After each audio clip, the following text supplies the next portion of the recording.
مساء الخير عليكم. هنعمل النهاردة عشاء موفر وخفيف. هنجيب نص كوب بقسماط، عليه ربع كوباية دقيق وملح وفلفل، هنقلبهم زي ما انتوا شايفين، وملح وفلفل عليهم. بعد كده هنجيب بيضة برضو هنحط عليها ملح وفلفل. هنكون جايبين نص كيلو بانيه احنا محيقينه، والحياء كان عندي قبل كده، في وصفات هنا موجودة عن الحياء البانيه. بعد كده هنحط في البيض وبالبقسماط زي ما انتوا شايفين كده وهنقليه عادي بانيه، وبعدين هنقليه بطاطس.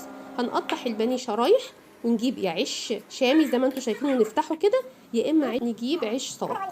بنحط زي ما انتوا شايفين كابوتشا بطاطس محمرينها.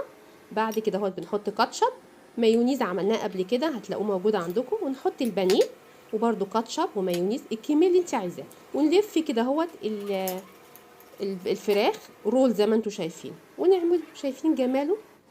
والف هنا.